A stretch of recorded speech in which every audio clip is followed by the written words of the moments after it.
So essentially, I think your message to all of us is that what Vincent has started with you, you have a desire eventually one day to continue the same sort of work that he's provided for you, that you could pass on as well onto next generation or whoever it might be at that point in time, which is another great contribution to society.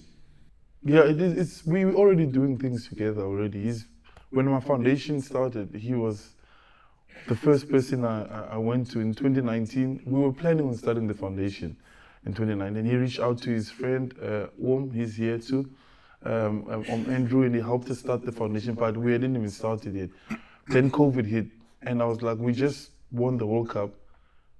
Surely I can use that momentum. So I asked everybody, all my sponsors, to donate towards it. Uncle V was then we started donating. We started here in PE actually, because I'm from our clinics and our hospitals. I knew in the township wouldn't be looked after, so I went to the clinics. We donated PPE to the doctors. Then they said they were fine with the PPE, but now we have to help them keep people inside, like at their homes, so it's not spread. But I knew, coming from the township, if I was hungry, I would have to go to my neighbor to ask for food. So we started donating the food parcels in the homes, and that's what we started together with Uncle V, and that's what his vision is and his goal is for me for after rugby as well, which is something that I want to do. Like for me, all the rugby achievements will be there, and someone else will break them, and someone else will get that. But when you touch one life, that life can touch another life that will remain there for a very long time, and that's what we talk about the most when we're together. You're such a smart guy.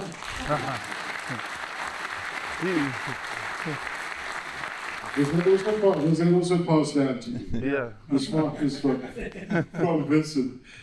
You know, Sia, just while we're with you as well, I know that when you were growing up and I don't know the answer to this question. And there's two questions, actually, two things. Can you tell me why they called you Shrek? I don't know. And why they called and the answer you don't know. I don't know. And the second one was Ben, the bear. No, those are nicknames just given by people. The one, I was just very drunk and I called myself the bear. I was arguing with somebody me and another grey boy went out in Stellenbosch. Tim Whitehead, he played with me at the Stormers. And I was having a deep discussion at 4 o'clock in the morning at a petrol station while eating a pie. And me and Tim were talking about how much, we love each other and everything. And then this boy from Wynberg came and he was like, Sia Kolisi. But I know him, he's my age. I played against the guy that, I was like, wait, I'm talking to my friend. He's like, who's this guy? And then I got upset and then I said stuff. And then I'm like, I'm the bear, I'll eat you for breakfast. yeah, that's how I would. But Shrek, I think it was because of my ears. I don't know. Yeah. Whatever it might be. Let's go back to you again now.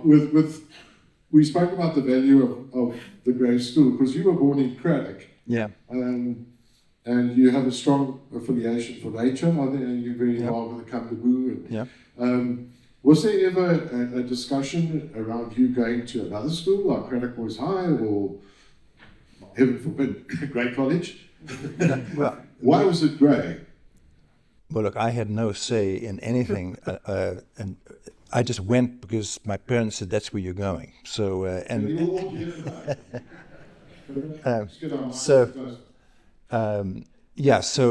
but all the people that I sort of grew up with in the crew and everything, they almost all seemed to go to Grey. So it was just kind of natural thing. But the one thing I want to just come back to Sia and the affinity we have. But I think he grew up in Zwide. I grew up on a farm, and totally different backgrounds. But from the time we met, it was as if we'd known each other forever, and it's been the most wonderful. It's been the most wonderful friendship, and he's sort of family to me, and my whole family. But one of the early bonds, he came to our house just after he'd won the World Cup. Now we'd been having email exchanges. We knew of each other, but never met him. And then I was watching with 200 million other people when he won the first World Cup in Japan, and then about 3 weeks later, I was stunned to have him on the phone saying, "I'm coming to New York, and I'd like to meet you." And he's just won the World Cup, so I thought maybe he'll have half an hour for me. And he said no. So I said, "Look, you tell me where to meet you." And I said, "No, actually, I want to come and stay with you." So he came. But one of the first things he said to me, my wife Anne, who's here, we've got this house on Long Island Sound, and I don't know if anybody here does American literature, but Scott Fitzgerald wrote this book called The Great Gatsby, and a very famous book in American literature. And so Sia arrives and gets out the car. We have a big hug. I denied it, but I think I teared up a little bit, because he always tells everybody afterwards, Uncle V cried when he met me. But you did. You know you did. And I always say, I didn't. He says, I saw you cried. But then the next thing he says, and nobody, we live on Long Island just outside New York, nobody had ever said, no American had said, "Oh, this is a Gatsby land," which our place is around where Gatsby took place. Yeah. The first person who said this to me, and we'd lived there for 40 years, was Sia. So the first thing I thought, it's amazing. Springbok rugby captain is deeply versed in American literature, and I said, that's amazing. But then I remembered when I was at Grey, we used to study one book like for 6 months in English. I think I'm just cultured. That's all it is. I think ours was persuasion to Jane Austen, and half a paragraph in 2 hours. So I thought, does he know American literature really well? And then suddenly I thought, you did Gatsby at Grey. The American dream. And anyway, it turned out, by coincidence, because our place he was right. But he had spent 6 months studying Gatsby, and I said that he's the one book Sia knows of of American literature. He knows Gatsby. But anyway, that was one of we had lots of great stories. Yeah, it was really special to finally meet, because we were speaking on email. Then from email we upgraded to WhatsApp. I was to teach him how to work WhatsApp, how to view a photo while you're in the call. I had to teach him so many things. And then, which is true, by the way. Yeah. How do you send that? I video call him and he puts his voice. Uncle V, I'm looking at your ear. Oh, there you are. I'd be talking to him and he'd say, "Uncle V, I'm looking at your ear."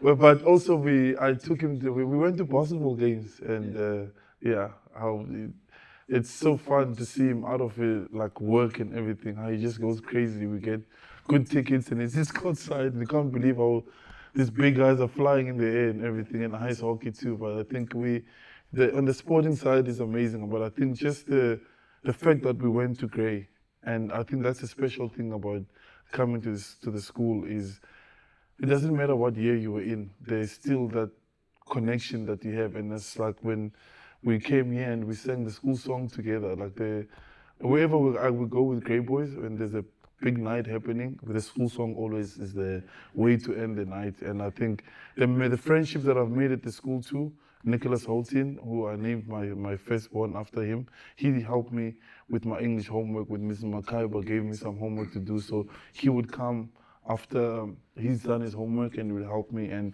we've stayed with that friendship. I've seen him, I think, every single year since school. We lived together for after school for a couple of years, and now he lives in Australia, but he never misses an important game for me. He's booking his tickets now. If I play my 100th game, I went to his wedding. I was his best man at his wedding, with a special, and there's so many other bonds that are formed here at the school, and I think it's really an amazing school, and that's why I think myself and Uncle V, we want to do as much as we can for community, but for the school as well, because we want the stories to continue. Well, you're already doing all those things, and I think that's really quite important that that affiliation is such a strong one, and it embodies as well, the school motto, of course, True Injuncte, body, mind, and spirit. If you think everything you've just said now emanates from that too, and it's great boys are special, I suppose, or the great boys, I should say. That trip to America, I think you had to take a parcel with you, didn't you? And you didn't know what was inside it. I did, eh? For you.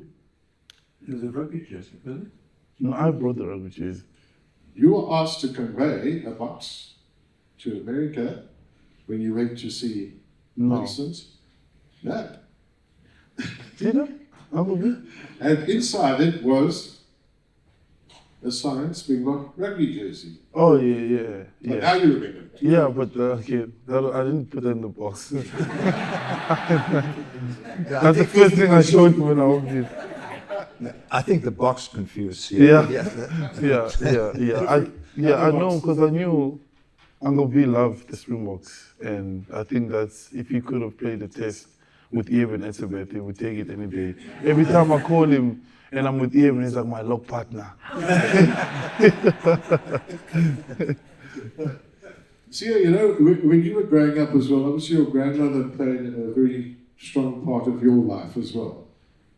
Yeah, she did. I think she is the person that she's the reason why I am the way I am today. She was with me in probably the most difficult part of my life when I was a child, where I faced a lot of my struggles, and I think those struggles have made me the person I am today. Without them, I wouldn't be able to take on and also stay grounded with everything. I think she got me through that period, and I think she passed when I was 9 or 10, and yeah, but I think all that she did during that time, our grandmother, like, they don't have egos. They don't have, when I'm hungry, she would walk kilometers to go and visit a friend that will give her a sandwich, and she'll put it in a pocket and give it to me. And I would moan about how hungry I am so many times. I actually never saw her eat, and I never saw her moan. I remember nights where I used to cry, struggling to go to bed because my stomach was sore because I'm so hungry. She would make me sugar water and say, drink your full, and you'll be fine in the morning. And I knew going to school, that's where I get my meals. We used to get a slice of bread there, but the other boys had lunch. If you had that slice of bread, they knew you were poor. I didn't care. I picked up all the other boys' slice of bread. I had a loaf of bread by the time I was done eating. I used to lay at the back of the school, and that gave me all the energy I needed to do my schoolwork and the other boys' schoolwork, because I would take their food because they couldn't do their homework. They would laugh at me, then I'll help them with their homework, and I'd take their bread. And then I would play rugby, and then I'll go to school training, and then I'll go to club training. And that's why I was helped a lot by rugby, because where we cause trouble in the township is between bedtime and after school. That's where you need to find a sense of belonging. You need a group of people that can be with you and look after you that time. And rugby was the key for me, because if I wasn't at rugby, I was smoking or drinking from a young age already. But then I started playing rugby, and with all the ladies who were all there together. And you stay the whole day at the rugby training. You train, then you watch the next team, you become water boy, and you watch your first team. By the time you get home, it's bedtime, and you have to go to school again. That's what helped me from going from the other side. Okay. Also, although you grew up in different circumstances, both you and Vincent, what I really admire with both of you is that you both have a tremendous respect for people, and you're strong believers in teamwork. And I see that more and more. Obviously, not with you, Sia, with your interviews that you do, the stuff that these are the messages that come across there. Those two come across very strongly to me: the respect for people and the importance of teamwork. Vincent, do you have any comments to make on that, on those two important elements of life?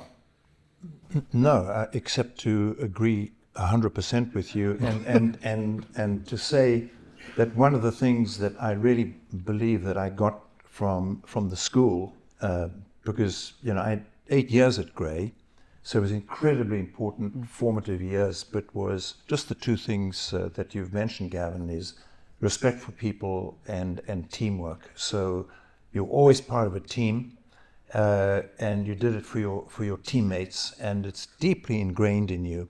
And treating people with respect, learning, because it's a highly competitive school, so when you play first team cricket or first team rugby, you want to win. It's hugely important to the school, but if you lose, you don't blame the ref. You go and congratulate the opposition, and they play better than you. And during the week, you try and figure out what you could have done better and how you to better the following week. But it's all about team. And I've often wondered, because South Africans generally, when they go abroad, they do well. And I think it's not just Grey, but I think that a lot of the Model C schools here, they're built on teamwork and collaboration and respect, and obviously Grey better than every one of the others. But I think those are really important elements to go through life with, is respect for people and always remembering that you're part of a team. And finally, I'd also say that nobody ever does anything on their own. You always have other people who've helped you, and I've had so many people in my life who've helped me at different parts of my life. So it's appreciating older people who can help you and expressing your appreciation and gratitude to them for whatever they did to help you move along. Nobody does anything on their own.